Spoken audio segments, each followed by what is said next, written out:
So let's continue with the Pharmacovigilance Program of India (PVPI). According to the directive of WHO, pharmacovigilance centers have been set up in most countries. The Uppsala Monitoring Center in the Sweden is the international collaborating center for monitoring and dissemination of ADR data.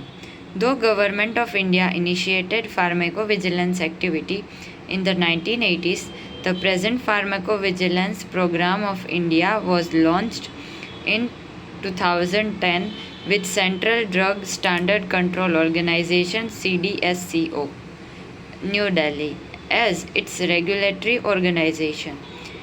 It supervises the program through steering committee.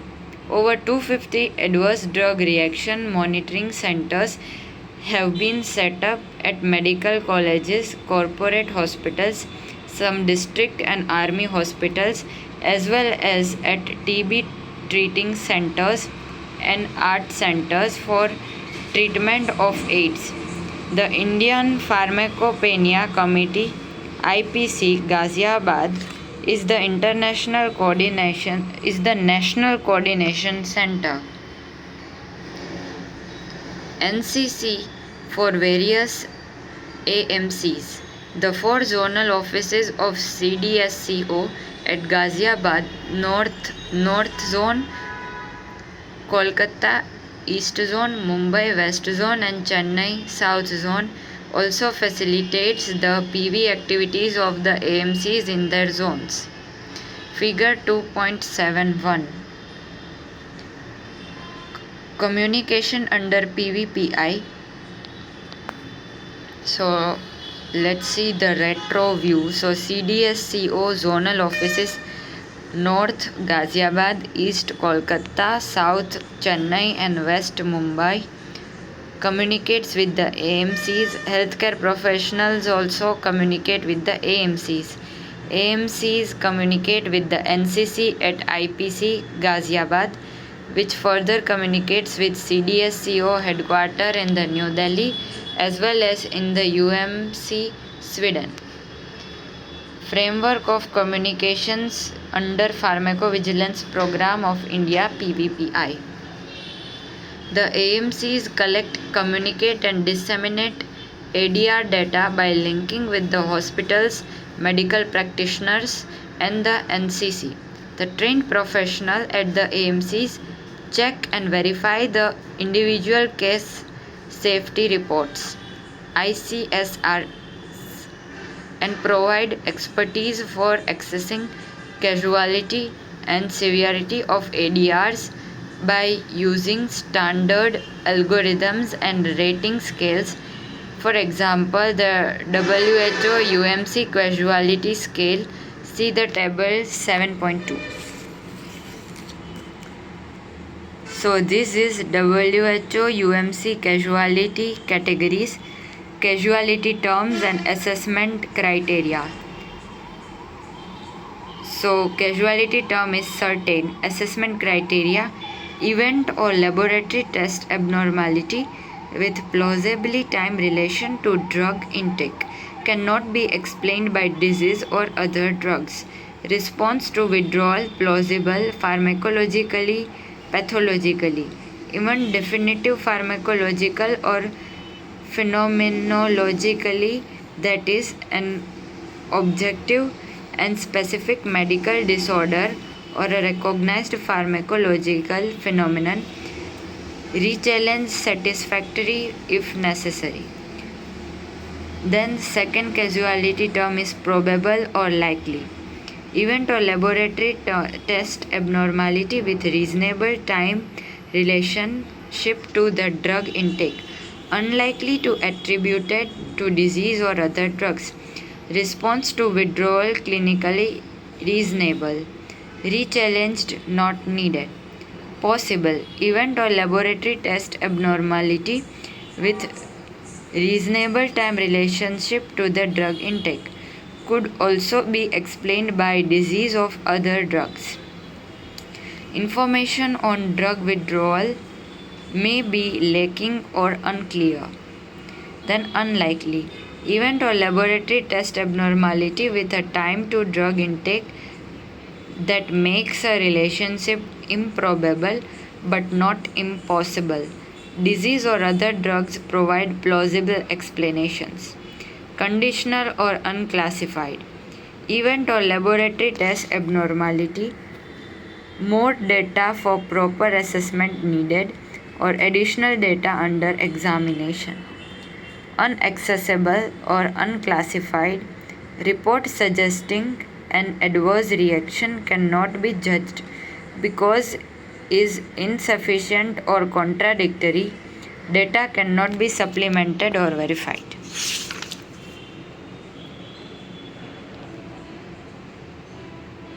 And modified Hartwig scale for severity grading.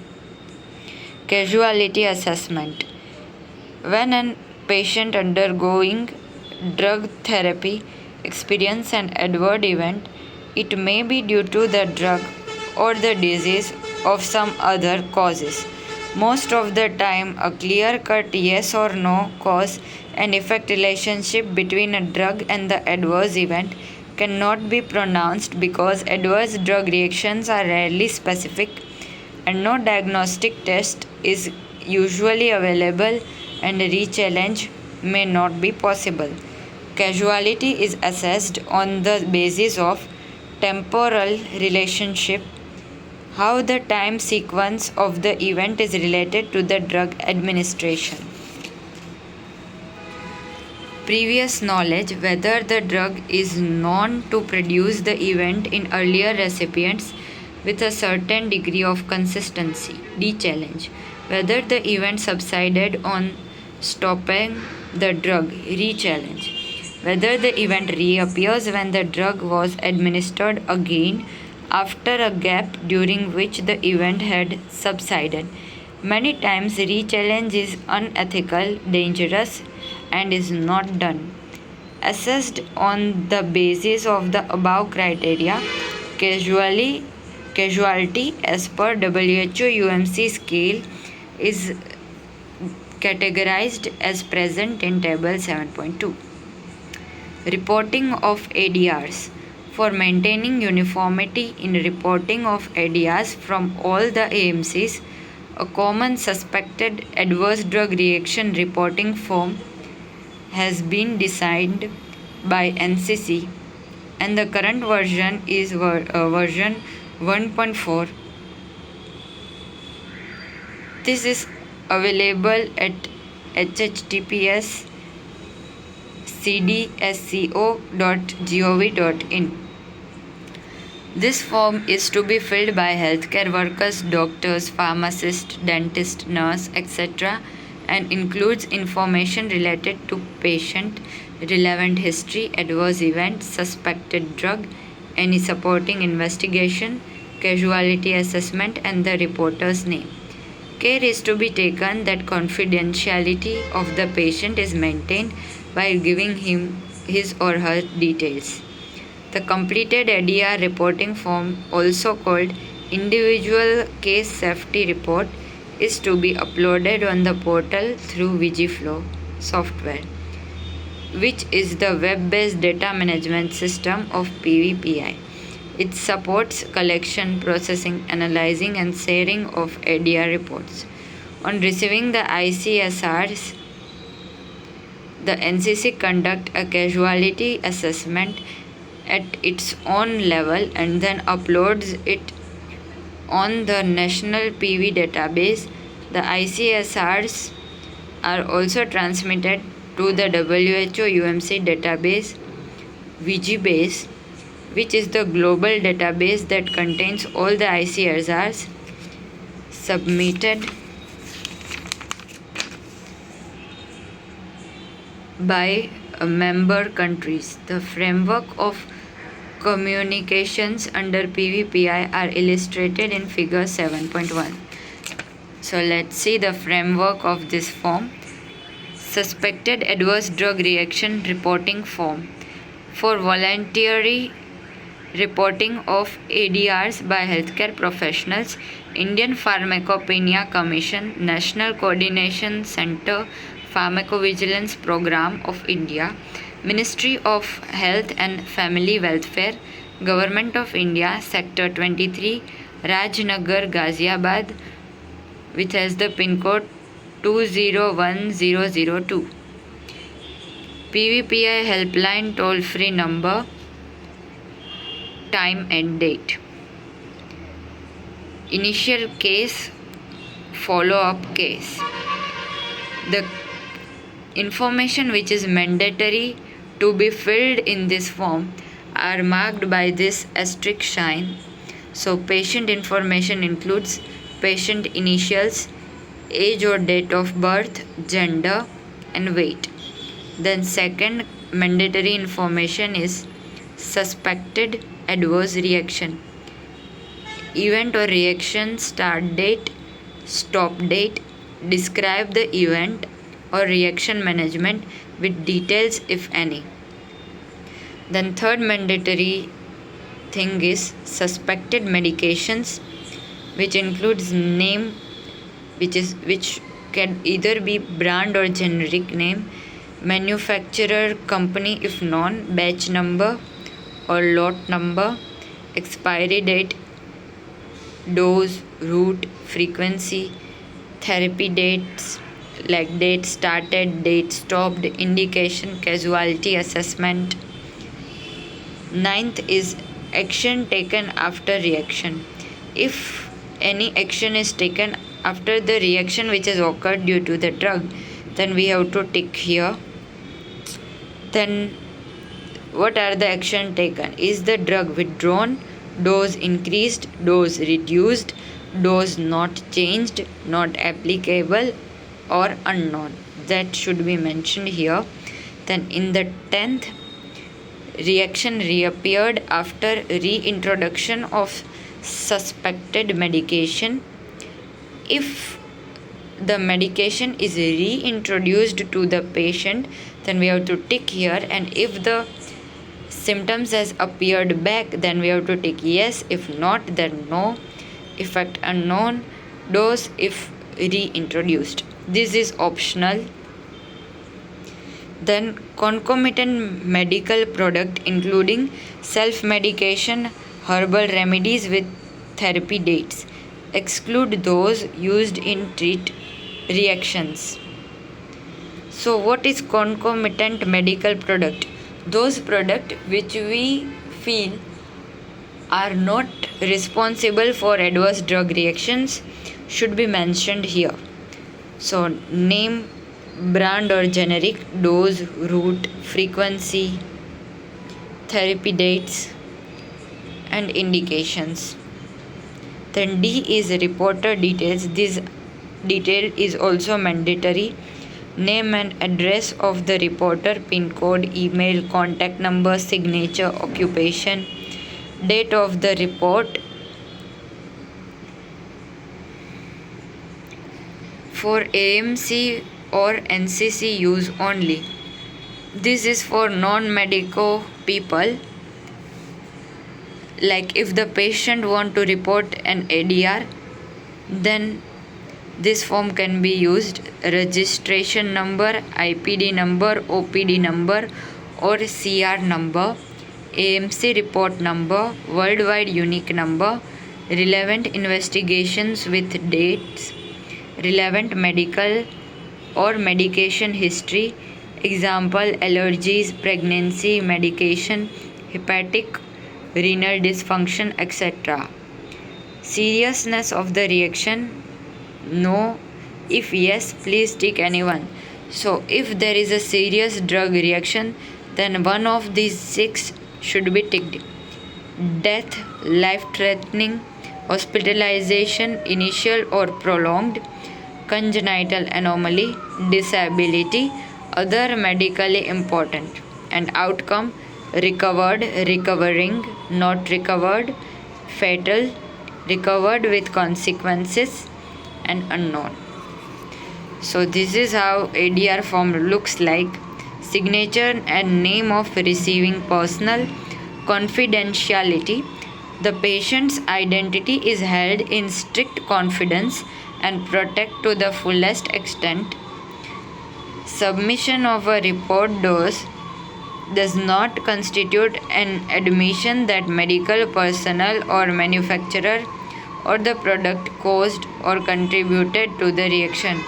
Submission of an ADR report does not have any legal implication on the reporter. Use a separate page for more information. Mandatory fields for suspected ADR reporting form. ADR reporting form under Pharmacovigilance Program of India.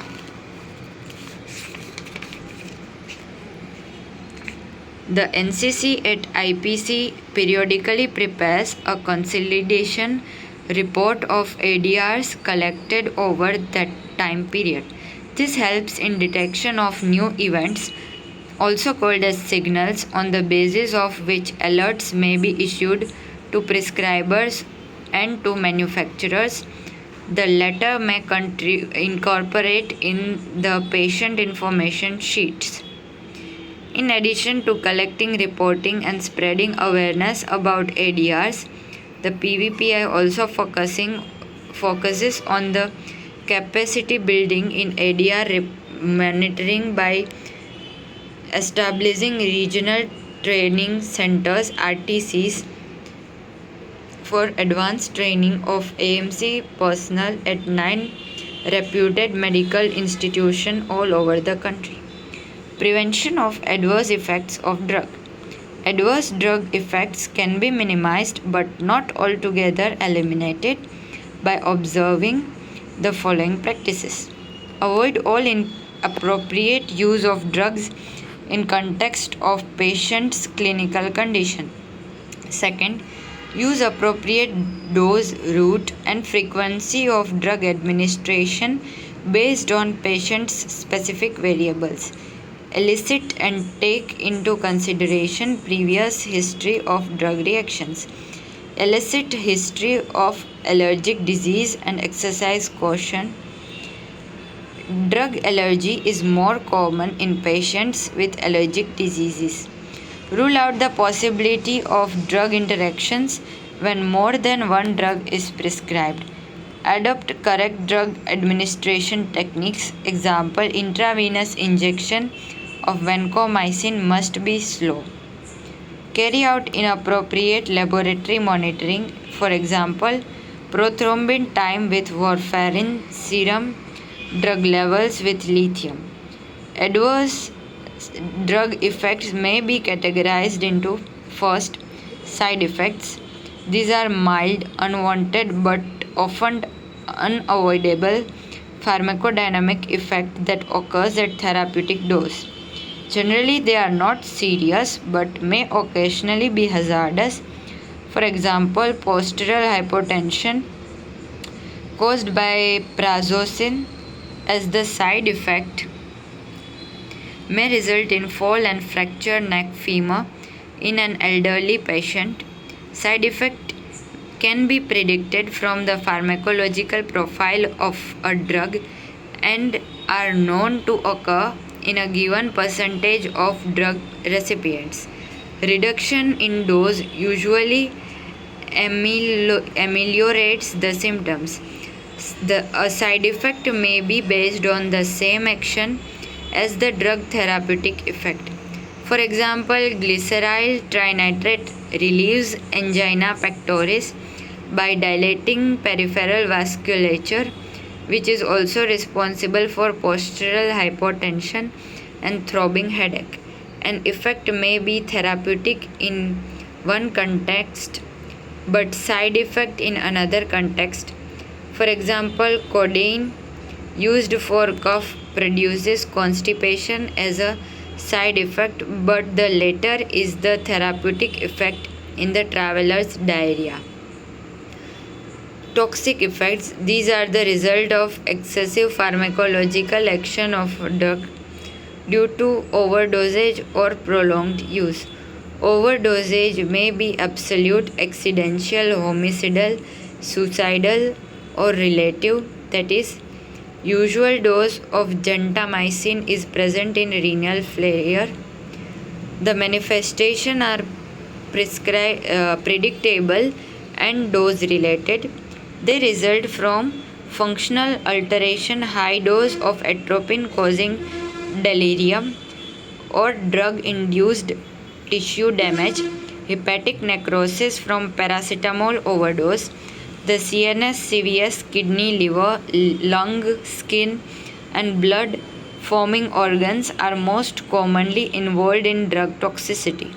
Toxicity may result from extension of therapeutic effect itself, for example, coma by barbiturates, complete AV block by digoxin, bleeding due to heparin. Another action of drug can also be responsible for toxicity. For example, morphine analgesic causes respiratory failure in overdose. Imipramine antidepressant overdose causes cardiac arrhythmia. Streptomycin antitubercular causes vestibular damage on prolonged use. Poisoning. In a broad sense, poisoning implies harmful effects of a chemical on a biological system. It may result from large dose of drug because it is the dose which distinguishes a drug from a poison.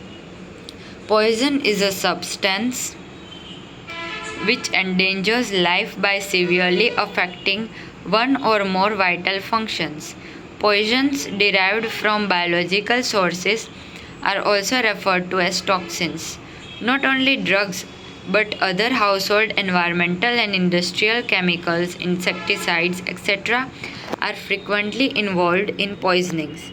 Specific antidotes such as receptor antagonist, chelating agents, or specific antibodies are available only for few poisons. General supportive and symptomatic treatment as the need arises is all that can be done for others. These measures are also important for poisons which have a selective antagonist. The general detoxification and supportive measures are: first,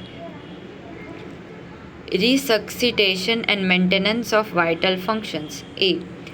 Attention to airway, breathing, circulation are the initial measures of management of poisoning.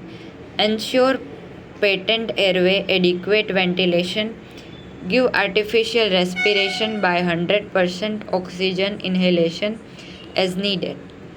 This is important because severe poisoning often makes the patient comatose, protective airway reflexes, and respiratory drive also lost. B. Maintain blood pressure and heartbeat by fluid and crystalloid infusions, pressor agents, cardiac stimulants, pacing, defibrillation, etc. as needed. Hypotension, often prolonged, is common in severe poisoning. Prevent and manage seizures with IV leprozepam. Maintain body temperature. Maintain blood sugar levels by dextrose infusion, especially in the patients with altered sensorium. F is correct acidosis. Measure arterial blood pH and infusion sodium bicarbonate if it is less than 7.1. Second, termination of exposure. Decontamination. Decontamination procedures should be started concurrently with the above supportive measures. It is done by removing the patient to fresh air for inhaled poisons, removing contaminated cloth, and washing the skin and eyes for poisons entering from the surface, or gastric lavage for ingested poisons. Drug-induced vomiting is not recommended due to risk of aspiration from lungs. Emesis or gastric lavage is not recommended if the patient presents more than 2 hours after ingesting the poison, or if the poison and its amount ingested are known to be non-life-threatening, or if the patient has vomited after consuming the poisons. These procedures are also Contraindications in corrosive and CNS stimulant poisons. Thus, gastric lavage is useful only if very few cases of poisoning. Third, prevention of absorption of ingested poisons. A suspension of 20 to 40 gram of or 1 gram per kg body weight of activated charcoal, which has large surface area and can absorb many chemicals, should be administered in 200 ml of water. However, strong acids and alkali, metallic salts, iodine, cyanide, caustics, alcohol, hydrocarbon, and other organic solvents are not absorbed by charcoal. Charcoal should not be administered if there is paralytic ileus or intestinal obstruction, or when the patient reports more than 2 hours after ingesting the poison, for hastening elimination of the poison by inducing diuresis, furosemide mannitol, or altering urinary pH, alkalization, or acidic drugs, for example barbiturates, aspirin. However, excretion of many poisons, especially those which are eliminated mainly by hepatic metabolism, is not enhanced by forced diuresis, and a risk of fluid overload or electrolyte imbalance outweighs the benefit. This procedure is generally not employed now. Hemodialysis is more efficacious in hastening elimination of many drugs, including phenobarbital, carbamazepine, valproate, lithium, salicylate, theophylline, etc. Specific antidote. For poisons that have a specific antidote, the antidote should be injected intravenously at the earliest. For example, atropine 2 mg for anticholinesterase poisoning, naloxone 0.4 to 2 mg for opioid overdose, fulmazanil 0.2 mg per minute for benzodiazepine overdose intolerance. This term applies to the appearance of characteristic toxin effects of a drug in an individual at therapeutic dose. It is a converse of tolerance and indicates a low threshold of the individual to the action of the drug. Such subjects are individuals who fall on extreme left side of the Gaussian frequency distribution curve for sensitivity of the drug. Examples are a single dose of triflupromazine induces muscular dystonesis in some individuals, especially children. Only few doses of carbamazepine may cause ataxia in some people. Just 1 tablet of chloroquine may cause vomiting and abdominal pain in occasional patients. Idiosyncrasy. Idiosyncrasy refers to genetically determined abnormal reactivity to a chemical. The drug interacts with some unique features of an individual not found in majority of subjects and produce the uncharacteristic reaction. As such, this type of reaction is restricted to individuals with a particular genotype. In addition, certain bizarre drug effects due to peculiarities of an individual for which no definite genotype has been described are included among idiosyncratic reactions. For example, barbiturates causes excitement and mental confusions in some individuals. Quinine or quinidine causes cramps, diarrhea, purpura, asthma, angioedema of face, hypotension in some patients. Chloramphenicol produces non-dose related serious aplastic anemia in rare individuals. Fifth, drug allergy hypersensitivity. It is an immunological mediated reaction producing stereotype symptoms which are unrelated to the pharmacodynamic profile of the drug. The symptoms may appear even with much smaller doses and have a different time course of onset and duration. This is also called as drug hypersensitivity but does not refer to increased response, which is called supersensitivity. The target organ primarily affected in drug allergy are skin, airway, blood vessel, blood cells, and gastrointestinal tract.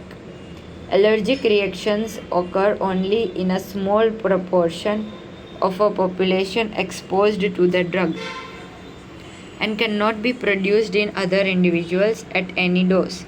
Prior sensitization is needed and the latent period of at least 1 or 2 weeks is required after the first exposure. However, the sensitizing exposure may go unnoticed or may be environmental. The drug or its metabolite acts as an antigen or more commonly as hepatin. Incomplete antigen drugs have small molecules which become antigenic only after binding with an endogenous protein and induces production of antibody or sensitized lymphocytes. Presence of antibody to a drug is not necessarily followed by allergy to it. Chemically related drugs often show cross sensitivity. A particular drug can produce different types of allergic reactions in different individuals, while widely different drugs can produce similar reactions. The course of drug allergy is variable. An individual previously sensitive to a drug may tolerate it sequentially without a reaction and vice versa. Cardinal features of drug allergy: manifestation unrelated to pharmacodynamic actions of the drug. Manifestations are similar to food or protein allergy or allergic disease. Severity of the reaction is poorly correlated with the dose of the drug. Even small dose may trigger severe reactions. Occur only in few recipients, cannot be produced in other individuals. Prior sensitization, known or unknown, is needed. Positive de-challenge on withdrawal of drug and re-challenge even with small dose. Mechanism and type of allergic reaction: humoral. Type 1 anaphylactic reaction: re-antigenic antibodies IgE are produced, which get fixed to the mast cells and basophils on exposure to the drug. Antigen antibody reaction takes place on the mast cell surface, releasing mediators like histamine, serotonin, leukotrienes, LTC4 and D4, prostaglandins, PAF, etc., resulting in urticaria, itching, angioedema, bronchospasm, retinitis, or anaphylactic shock. Anaphylaxis is usually heralded by paresthesis,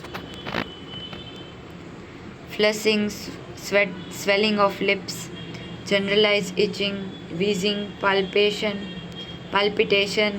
followed by syncope. The manifestation occur quickly within minutes to few hours after challenge and are called immediate hypersensitivity. Antihistaminic drugs are beneficial in some of these reactions. Type 2 systolic reactions: drug plus component of a specific tissue cell act as antigen.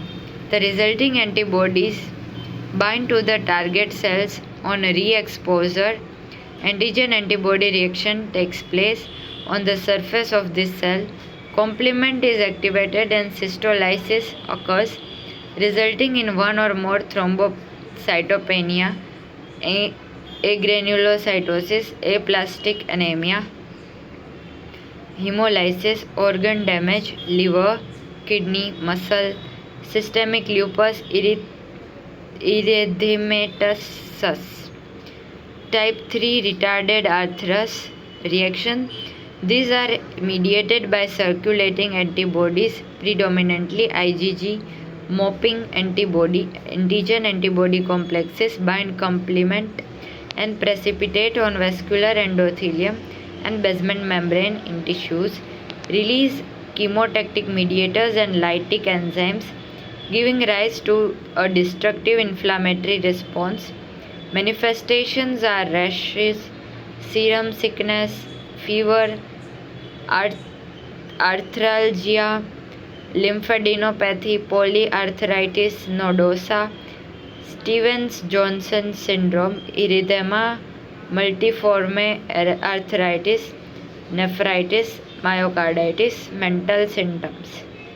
The reaction develops in 3 to 4 days after exposure and usually subsides in 1 to 2 weeks. B cell mediated type 4 delayed hypersensitivity reactions.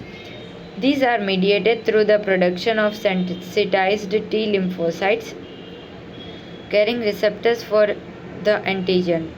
On contact with the antigen, these T cells produce lymphokines which attracts granulocytes and generate an inflammatory response, causing contact dermatitis, certain types of rash, fever, photosensitization.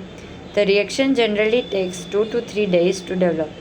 Treatment of drug allergy. The offending drug must be immediately stopped. Most mild reactions like skin rash subsides by themselves and do not require specific treatment. Antihistamines H1 are beneficial in some type 1 reactions, itching, urticaria, retinitis, swelling of lips, etc., and some skin rashes. In case of anaphylactic shock or angioedema of larynx, the Resuscitation Council of UK has recommended the following measures. Put the patient in reclining position, administered oxygen at high flow rate, and perform cardiopulmonary resuscitation if required. Inject adrenaline 0.5 mg 0.5 ml in 1 in 1000 solution of adult, 0.3 ml for child up to 6 to 12 years and 0.15 ml for child up to 6 years. Intramuscular, repeat every 5 to 10 minutes in case of patients does not improve or improvement is transient. This is only life-saving measure. Adrenaline should not be injected intravenously, can itself be fatal unless shock is immediately life-threatening. If the adrenaline is to be injected intravenously, it should be diluted to 1:10,000 to 1:1 lakh and infused slowly with constant monitoring. Administer a H1 antihistaminic phenyramine 20 to 40 mg or chlorpheniramine 10 to 20 mg intramuscular or slow intravenous. It may have adjuvant value. Intravenous glucocorticoids, hydrocortisone, sodium succinate 200 mg should be added in severe or recurrent cases. It acts slowly but is specially valuable for prolonged reaction and in asthmatics. It may be followed by oral prednisolone for 3 days. Adrenaline followed by a short course of glucocorticoids is indicated by bronchospasm attending drug hypersensitivity. Glucocorticoids are the only drugs effective in type 2, type 3 and type 4 reactions. Drugs frequently causing allergic reactions are penicillin, cephalosporins, sulfonamides, tetracyclines, quinolones, metronidazole, abacavir, antitubercular drugs, aspirin, indomethacin, carbamazepine, allopurinol, ACE inhibitors, methyl-dopa, hydralazine, local anesthetics. Skin test, intradermal scratch, patch, or intranasal test are forewarned in case of type 1 hypersensitivity but not in case of other types. However, these tests are not entirely reliable. False positive and false negative results are not rare. Photosensitivity. It is a cutaneous reaction resulting from drug induced sensitization of skin to UV radiations. The reactions are of two types. Phototoxic. The drug or its metabolite accumulates in the skin, absorbs light, and undergoes a photochemical reactions, followed by a photobiological reactions resulting in local tissue damage, sunburn like, that is erythema, edema, vascular eruption, and blister, which have fast onset and shorter duration after exposure. This is followed by hyperpigmentation and desquamation. The lesions may be more severe with larger doses of the drug. The shorter wavelength 290 to 320 nanometer UVB are responsible. Drugs involved in acute phototoxic reactions are tetracyclines, especially demiclocycline and tar products. Drugs causing chronic and low-grade sensitizations are nalidixic acid, fluoroquinolines, dapsons, sulfonamides, phenothiazines, thiazides,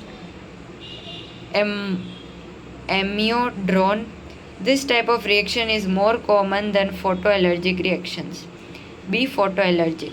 The drug or its metabolite induces a cell-mediated immune response which on exposure to light of longer wavelength of 320 to 400 nanometer UVA produces a papular or eczematous contact dermatitis like picture that may persist long after exposure. Occasionally, antibodies may also mediate photoallergy, and the reaction takes the form of immediate flare, itching, and wheal on exposure to sun. Even small dose may trigger the reaction, and lesions may extend beyond the exposed area. Drugs involved are sulfonamides, sulfonylureas, griseofulvin, chloroquine, chlorpromazine, carbamazepine. Photosensitivity reaction can be prevented or minimized by avoidance of exposure to sun and effective use of topical sunscreens, CPF. Local treatment of acute sunburn and blister consists of soothing lotions, calamine lotion, wet dressing, and mild topical steroids. Strong topical steroids are needed for photoallergy. Severe cases may require systemic steroid therapy. 7th, drug dependence and drug addiction. 8. Teratogenicity.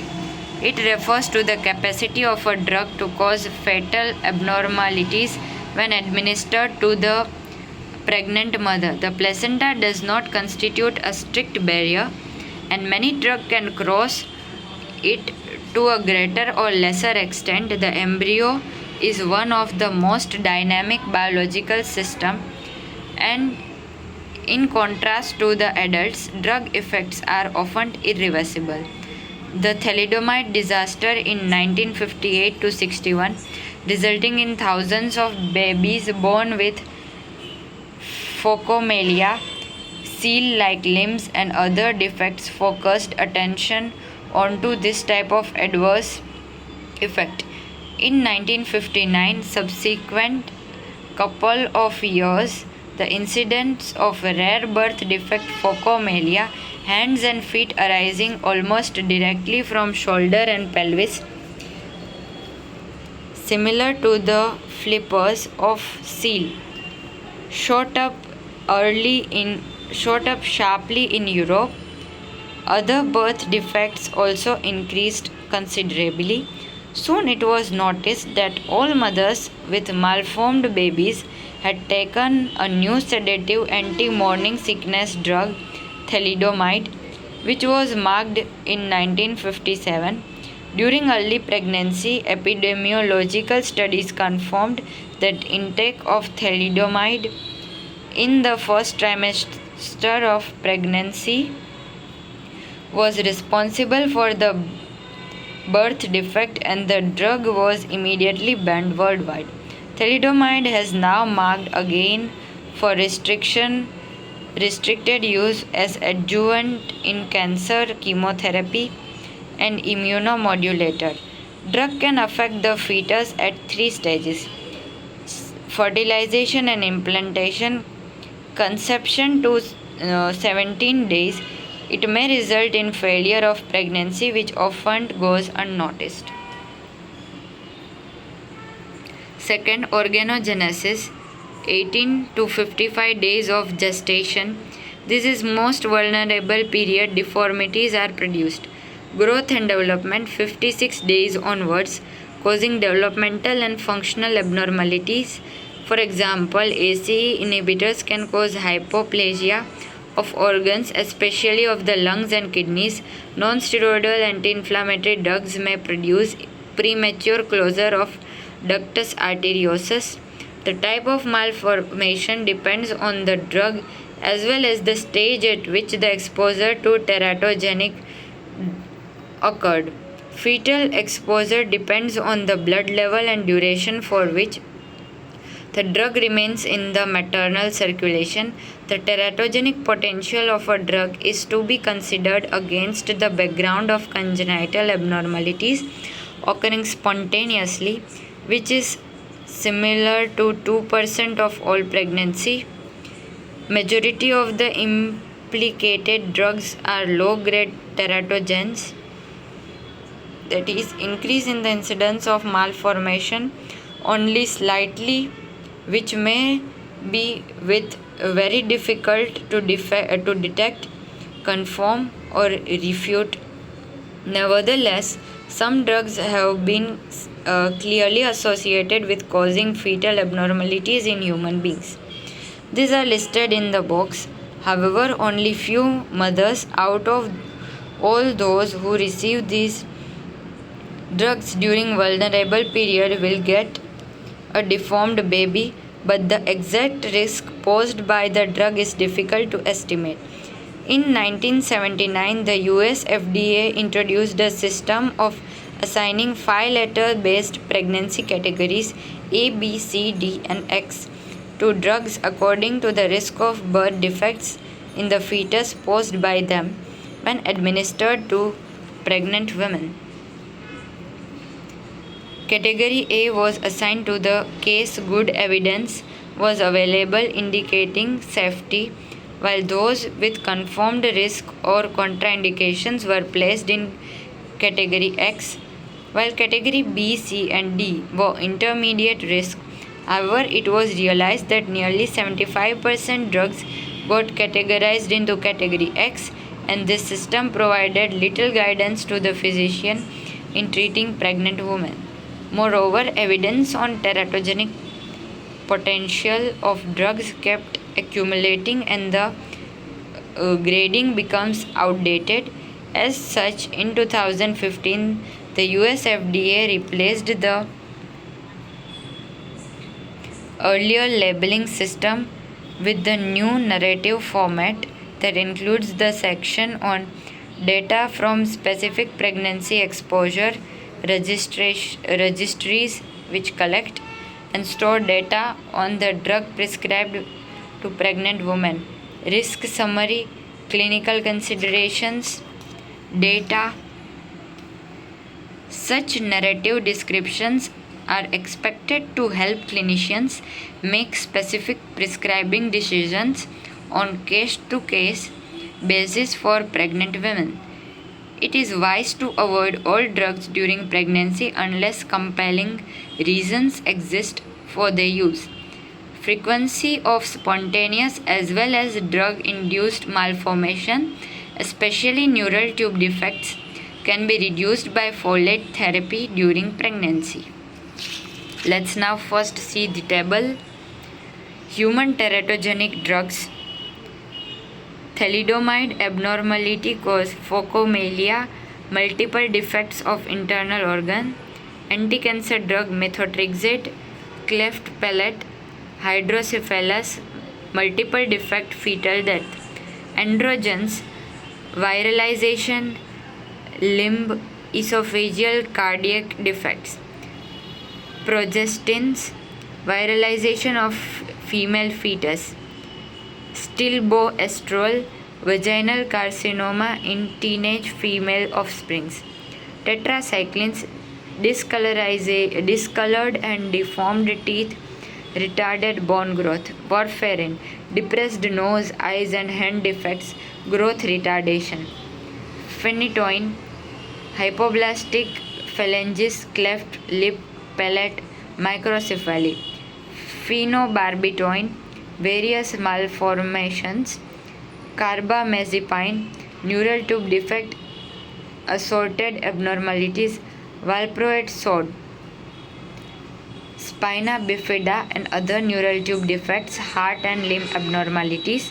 Alcohol, low IQ baby growth retardation, fetal alcohol syndrome. ACE inhibitors, hypoplasia of organ, growth retardation, fetal loss. Lithium, fetal goiter, cardiac and other abnormalities. Antithyroid drugs, fetal goiter and hypothyroidism. Indomethacin aspirin, premature closure of ductus arteriosus. Isotretinoin, craniofacial, heart and CNS defect, hydrocephalus. Ninth, mutagenicity and carcinogenicity. The mutagenicity refers to the capacity of a drug to cause genetic defects and ability to induce cancer is called carcinogenicity. Usually, oxidation of the drug results in production of reactive intermediate which affect gene and may cause structural changes in the chromosome. Covalent interactions with the DNA can modify it to induce mutation which may manifest as heritable defects in the next generation. If the modified DNA sequence code for the factors that regulate cell proliferation or cell growth, that is, for the proto-oncogenes, a tumor cancer may be produced. Even without interacting directly with the DNA, certain chemical can promote malignant change in genetically damaged cell, resulting in carcinogenesis. Chemical carcinogenesis generally takes several 10 to 40 years to develop. Drugs implicating in these adverse effects are anti-cancer drug, radioisotopes, estrogen, tobacco, etc. 10. Drug-induced disease. These are also called iatrogenic, physician-induced disease, and are functional disturbances caused by drugs which persist even after offending drug has been withdrawn and largely eliminated. Peptic ulcer by NSAIDs and corticosteroids, Parkinsonism by phenothiazines and other antipsychotic, hepatitis by isoniazid, DLE by hydralazine. So that's all. Now this chapter is completed. Thank you.